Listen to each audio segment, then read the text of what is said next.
Welcome everyone to another edition of Raw is Retro. It is the 26th of April 1999. I'm Lord Manny Hayes. He is Someone who is grieving the last week of Undertaker Appreciation April, where he was a menace. He is the menace to society. I'm marking the grand finale. and we're joined by this guy that can't keep still. Three Faces of Jemal. Oh, we both great. All three. All three. The third one saw some things. He became the third face after he saw the Undertaker. I mean, not Undertaker. The death of Stone Cold Steve Austin. So this episode of Raw comes from the Hartford Civic Center in Hartford, Connecticut. Does this still exist? Ooh. Indeed, it does. I'm gonna agree with you guys because I've been wrong for the past 3 weeks. It is. It's now called the XL Center. Aha. Baby. Extra large. So they recap Backlash, which we did in the previous episode. The Rock comes out to kick things off. He says he's got to give Austin respect when it's due. Therefore, Austin will forever be the biggest piece of trailer park trash that ever walked the on green earth. The Rock gave Austin the beating of his life, but now he's a problem. A 200-pound sack of monkey crap called Shane McMahon. He told Shane not to get involved, and here is Shane with the corporation.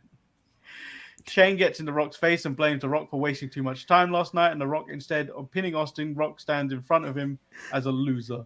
This is Monday Morning Quarterback. Oh, why the Rock lost the title? A lot of finger pointing here on this.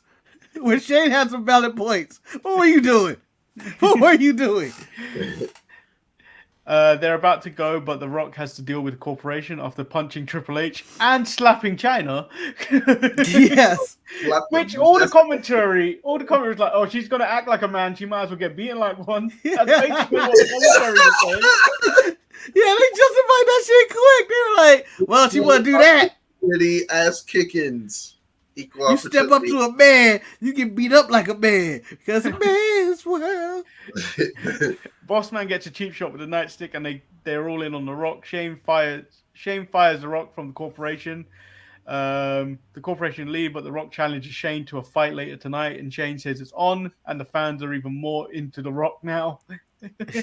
Yeah, The Rock turned babyface in 24 hours, basically. He lost in Backlash, and today he was just like, yeah, I'm a babyface again. I'm a babyface now. Like the corporate elbow is now the people's elbow again. It's just sold out real quick. Patterson suggests Vince called cops. Vince says no because he wants to do this Undertaker's way. He has Come on now. Not the fucking cops, man. You've been using the police for weeks, and now you don't want to use them? Now you want to call the cops? One crime you used the police for is not to help prevent. At the start, you were like, let's use the police to protect my daughter Stephanie. Now that she's kidnapped, I can go in it alone. I'm going to do it his way or the highway. So Undertaker has demanded it to be this way and no other option. After a break, Vince and the Stooges are waiting on Undertaker to call. Can I just point out, the way this was shot looks like the way in the past a draft pick would be fixed on the NFL draft, and then he was just like, yes, coach, you've been drafted to the Steelers. Oh my god. Dream come true. And just start hugging random people. Big eight guys show up. I show up over there and be like, yeah, it's my homie from childhood. What do you mean childhood? You're 38. He's 18. The corporation gives Shane a pep talk, and he wants a Rock jersey, and Triple H suggests maybe you should put a C on it. And the croc. Oh, because that was hilarious when I did it. Or maybe you should go in blackface like I did. All the stuff I did. Go that route, Shane. Go that route, Shane.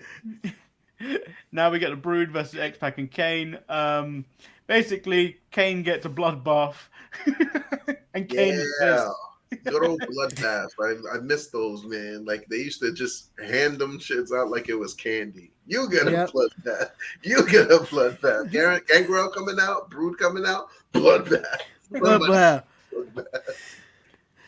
Yeah, and they ruined some people's lives with those blood baths. Like I still don't know what happened with Al Snow. It was like not again, not again. The Al Snow of is the best one.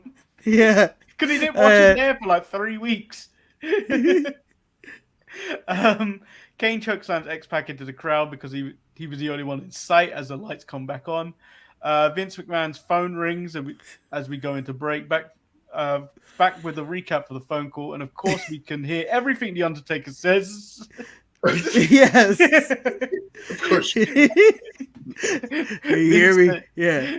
This is the Undertaker on live TV confessing to a kidnapping. The thing is, I kind of wish someone was like, can we try and trace the call? Can we trace the call? That's what I wanted to make it make sense. Triangulate the coordinates. Just keep him on the line for 30 more seconds. Vince says the Undertaker can have what he wants, controlling interest of the WWF. Undertaker threatens Vince with hurting Stephanie if Vince tries to screw with him. He calls Stephanie his soulmate and Vince to bring the documents to the loading dock near the hotel. One more thing, he wants Austin to deliver the documents. Vince says he can't do it. He can't do that, but the Undertaker calls that a Vince problem and hangs up. That's your problem. I'm taking over the company. I can just see him on the end of that phone going, "Oh, we got it. We did it." Austin got an interview with Michael Cole. Michael Cole asked him about Austin overcoming the odds, but Austin tells him to get out of the ring. Austin says he beat the Rock on his own, and that's all he has to say about that. Cue Vince before Austin can go any further. Steve looks very confused. Vince asks Austin for help, and with the Undertaker situation, Austin chuckles. Austin says he's got his own problems and doesn't really care what happens to Vince and his daughter. The boss pleads his case, and Austin relishes the fact that Vince needs him. He makes Vince say he needs him, but Austin brings up all the war they've had over the past year. Based on that, Vince is on his own tonight. Austin's a piece of shit. I mean, I understand where he's coming from, but Austin's a piece of shit. Basically, everything The Rock said that Stone Cold was, Stone Cold proves. I got my own problems, Vince. No, at this current moment, Austin, you have no problems. You got all your titles back. No one's coming after you. You threw my car. You can do whatever the hell you want. Vince is busy. You have everything you want. What do you mean you got your own problems? Not once during this whole mess, Undertaker didn't think to go, let me step into this Rock and Austin feud. No. Let me go for that title. He's going for corporate. He's trying to take over the corporation. He's trying to take over the whole company, Manny. That's his goal. We get Val Venus versus D'Lo Brown. Why did this even happen? Classic. I think you better recognize, Manny. I think you better recognize. Looking at the real deal now, okay? Yeah. Gonna kick your sorry ass out in the street. Tell me what Nicole Bass comes out and distracts Val Venus, allowing D'Lo Brown to hit the sky high for the win. Classic. Nicole Bass, Val Venus. And then Ivy tries to get Bass, but that didn't go too well for her. No, she jumps on her back and it gets flipped over, and I don't even know what Ivory was intended to do here. At this point in my life, Ivory is the natty of 1999. Yo, what? Nah. She is. Nah. Yeah. Just put Natty in all these situations and you be like, I can see Natty doing that. Right? Just go ahead and do it. So you're calling Ivory the Natalia of 99? The Natalia of 99. They both wear purple and pink and all this. Purple, pink. They both really don't have much of a character. They just kind of do stuff. They both know how to wrestle very well. Yep, and then they always get their ass kicked. Prepared, yeah. They're all the seniors of the locker room. So Natty is just missing a change in her gimmick. That's it. That's literally all that Natty is What missing. gimmick? Neither of these people. Oh wait, right to censor. Yeah. Natty has a hat. Yeah, Natty has a hat. Oh, right to censor Natty might go hard. That might be great if they brought Natty in. That goes against all Natty standards. I know there was already a faction. I think it was an Impact cancel culture, right? Yo, if they did a modern day right to censor, it should be a women's tag team, and it's got to be Natty and Lacey Evans. That's it. Make I'm them 100% for that. Manny and Lacey Evans. You bunch of nasties. Big Yes. Show's in the back. He thinks Steve Austin should help Vince. I'm like, shut up, Big Show. Shut up, Coming Big to you Show. for your opinion on anything. Yeah. Weren't you working for that man to kill me at one point? You toss Get out of me here. Toss me through the cage, you son of a bitch. You piece of You piece of shit. Y'all tried to kill me. fuck y'all. Fuck y'all. Where were y'all to help me when you threw me through the cage? Then we get Billy Gunn versus Triple H. Given that The Rock slapped China a couple of weeks ago, I still don't understand how the Road Dogg just couldn't get past China to get to the ring to help Triple H. Sucks. Billy Gunn. Well, clearly The Rock is the former WWE champion, and Road Dogg is stuck in the mid-card for a reason. Road Dogg is better than Bret Hart. He is on record on stating it. Dang, that's tough. The only If reason I'm Bret Hart, I'm going to court suing him for saying that and defamation of character. look, peep this out, okay? The only reason why Road Dogg would even be considered better than Bret the Hitman Hart is because he's a Marine. That's it. End of story. That's all. That's all that she wrote, folks. He's a better singer. He's a better. He was his lackey. He gets to say this. Hey, Bret Hart's part of the culture and the family and invited to all cookouts. He's married to a black woman. I'm siding with him. Fuck. And by the way, way too much FUBU in '99 for these white wrestlers. Yo, son, everybody from Kevin Nash to freaking Big Show to Test. Yeah, when I saw Test and FUBU, I went, that's it. They killed the brand. They killed FUBU. FUBU Lugs. Yeah. Lugs was hot back then. Yeah. You rocking your FUBU lugs and South Pole? What the fuck? Still no one came up with that Pele. The freaking K-Swisses. Yeah, it's nothing like saying, oh, everybody's wearing black fashion without having any black people in any show. It really stands out. Mankind Big Show versus For Test us, and Big by Boss us. This FUBU logo. I don't see us. I don't. I see Farouk. Farouk never wore FUBU. Yeah, Farouk is I know. Farouk was too classy for that shit. Suits. Yeah. He wore suits and ties. Yeah, he was classy. The Rock wore Versace. Alleged Versace. So we got Mankind Big Show versus Test and Big Boss Man. Not to be confused with the Big Ross Man. Yes. Classic match right here. Wasn't this the one where I don't even really want to read the notes. This is where Big Boss Man just turns on Test. Yes. Yes. He whops his ass. He's done with Test. Like, man, you weak. You suck. You get your ass whooped every week. 6 foot tall for no reason. Yeah, so he hits him in the throat with a nice dick and just beats his ass and walks away. No. During this whole time, X-Pac's looking for Kane, still can't find him. You know, I would like to tell X-Pac something. There are more pressing matters going on. Stephanie's been missing for 24 hours. And yet, here you are with your little problem with Kane. It's not a serious issue. Keep this It's out. not serious. It's important to him. He's a tag team champion, and you can't be a tag team champion without your tag team partner. We would have had this fixed a long time. Wait, no. 3 weeks ago, he was on the record saying, yes, I'm a tag team champ with Kane, but I don't need him. He'll be there when I need him. We don't have to be friends. He was on record of saying that. He's just going to be there when I need it. I know it. Now he's like, let me find Kane to work this shit out. Then we get a black and white scene at Cleavage House. Beaver Cleavage, formerly Mosh of the Headbangers. He doesn't like his breakfast, but his mother offers him some mother's milk. Hey, yo. What? It's as creepy as it sounds. Yeah. I went, why? Who thought this was a good idea? Vince.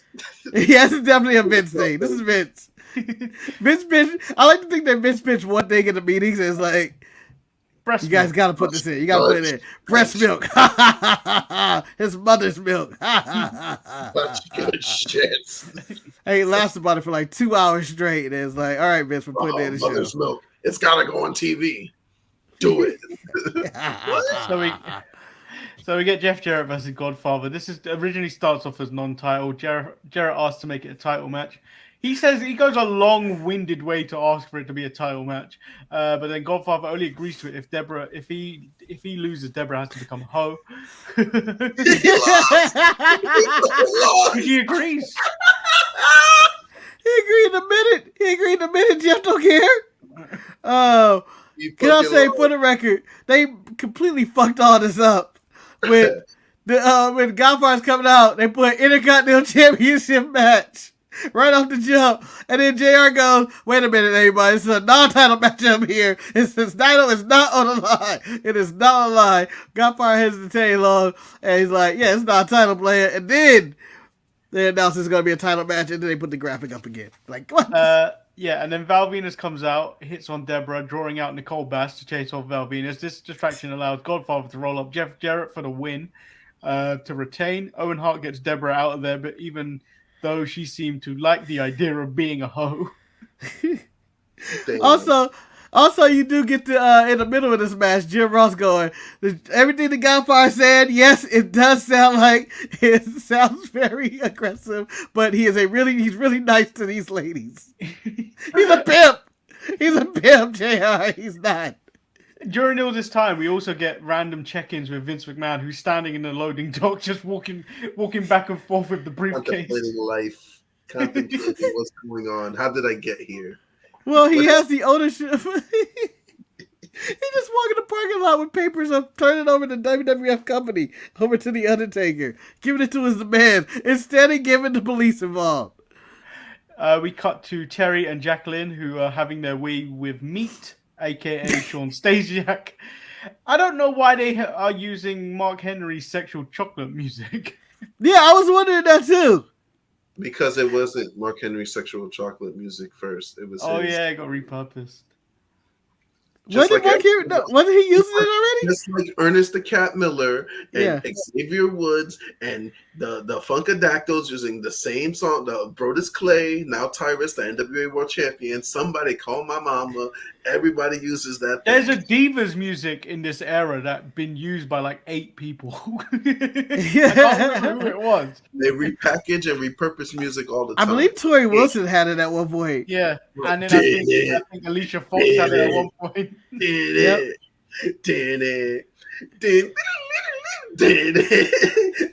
you repurposing Okada's music? He basically wants us to throw money at him because he's dressed as a busker. No, the Jacqueline's music, the PMS music, that's been used multiple times across the years. That's been used because that's a banger. That's why, right? The Hardy Boys theme music has been used over the years too. Just in random places too. Not even in wrestling. Just. So it's Bradshaw versus Ken Shamrock. There's the fallout from the Acolytes attacking Shamrock last night. Shamrock comes out carrying a baseball bat, but Farouk is jumping from behind. Test comes out for the save, but the Acolytes bail. Shamrock and Test look at each other in the sign of respect. And then Shamrock destroys stuff with a bat. There is no match. My question is this. You're listed as the world's most dangerous man. Yes. What the fuck do you need a bat for, you piece of shit? Whoa. That makes him double dangerous. He's the world's most dangerous man, not just because he's dangerous with his hands, but now he has a bat that makes him doubly dangerous. Imagine him with a knife or a gun or a lead plate. He takes chair shots without protecting his head. That's how dangerous he is. And it's shown all these years later. You know what? Ken Shamrock is still a dangerous man to this day. I'm terrified. I would never want to be in a room with Ken Shamrock. I feel like he'd just go off. He was like, why are there no open lines here at this Walmart? Why is everything self-checkout? I just need someone open. I need a human being. I'll make a call to Dan Severn to take out Ken Shamrock. I ain't got time for that block to come out. That block. He's the biggest square. Yeah. It looks like a city block. You get Shane McMahon versus The Rock. Shane McMahon versus The Rock. The Rock Hammer. Triple H comes out and gets the better of The Rock, but China makes a save and a fan chant for The Rock. But the numbers are too much for him. Rocky. Oh, damn. Rocky. They start chanting for Austin. Austin again refuses to help anybody because he has his own problems, which is nothing. It's nothing. He's just walking in the back. X-Pac pulls out Kane. He looks at the entrance, but gets jumped by Owen Hart and Jeff Jarrett. The lights go and Kane makes a save. X-Pac asks Kane what's his problem and gets chokeslam too. Kane carries X-Pac off though. Yeah. Here's my thing. That's a good partner. That's what good partners do. Yeah, we attack, but you know what? I'll put you on my shoulder. Be like, all right, little buddy. Come on, little buddy.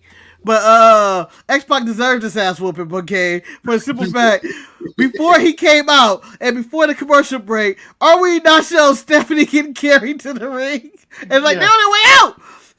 X-Pac, no one has time for this business you have with Kane. We want to know what's happening next.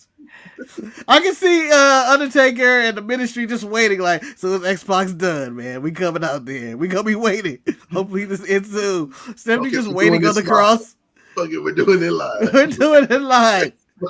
We're gonna wing it. So the Ministry come out with Stephanie tied to the crucified, and they come to the ring, lay her symbol on the ropes as she screams for help. Undertaker says this is on Vince's shoulders.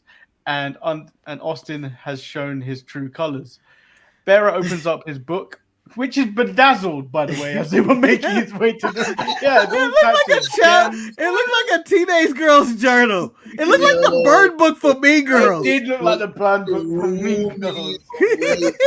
When I see him with this freaking book, this bedazzled book, I was like, that girl is a teenager. Paul Bearer got creative with a glue gun. God, I bet you one of the seamstress was like, "My daughter has this book, and I think you could use it as a prop." It looks like witchcraft to me. Yeah, but all it says inside is Nana Kimbe. Yeah. No, we're gonna get married out of wedlock. I'm gonna put my demon seed in you. And the entire time, the Undertaker is just like rubbing on her. Just rubbing on her face. Yes. Yeah. Look at me. Look at me. So when we find out that she's being held there for holy wedlock, Stephanie screams no over and over. No! Ken Shamrock runs out with the baseball bat, but the acolytes take him down, allowing Viscera to splash him. We cut to the back where Shane is telling the corporation not to come out. We'll go out there if it gets bad. It ain't got bad yet. I don't know. He should have just walked out there with his bare hands. More dangerous.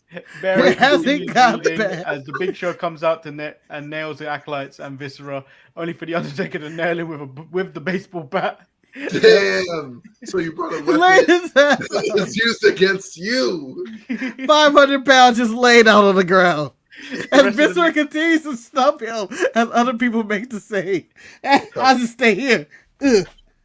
The rest of the Ministry hammers show on the floor as Bearer announces the union. All this is going on as Paul Bearer is still reading out what's going on in that scrapbook. And Stephanie's like, no! I'm going to impregnate you with my seed and we're going to have a baby. Ah! What are we doing? He says, and Shane's like, let's wait till it gets bad. This dude's talking about getting his sister pregnant. You've been talking about waiting for it to get bad. Here comes his music cue, glass breaks. See, here comes Steve Austin. Steve Austin's just as bad as Shane. Yeah. It was two people that made the save first. Good old kid. And what you call Big Show. And Steve Austin come out there and take all the credit. Ken been trying to save Stephanie this whole 2 months, 3 months. Yes. He's been trying, boy. Kids out there just showing all the respect, hustle, loyalty, and everything else out there. Good guy, Ken, son. Stephanie is untied from the symbol by Austin, and then she hugs Austin as Vince finally comes out. The father and daughter hug as Vince thanks Austin to end the show. Thank you. Thank you. Thank you.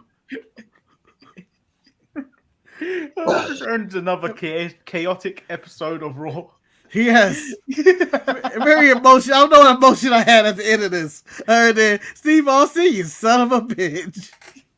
You got me, Steve. You got me. You got me. You're a good guy. So who's your MVP of the night? Let's start with Jamal. I am gonna go with Ken Shamrock. He's the MVP. No, I'm incorrect on that because the world's most dangerous man without the with the baseball bat go crazy. The MVP of the night. They call me Crazy Joe. Now they call me Batman. It's gonna go to your boy the Undertaker for being the fucking menace that he is. All right, go see your boy the Undertaker. Can you? I'm gonna go with the Undertaker because that gave Triple H the idea. It just gave Triple H the idea. Maybe 4 months later on down the line. No, it's all the way. You gotta wait till November, Manny. It's more than 4 months. It's all the way in November. Yeah, but Undertaker.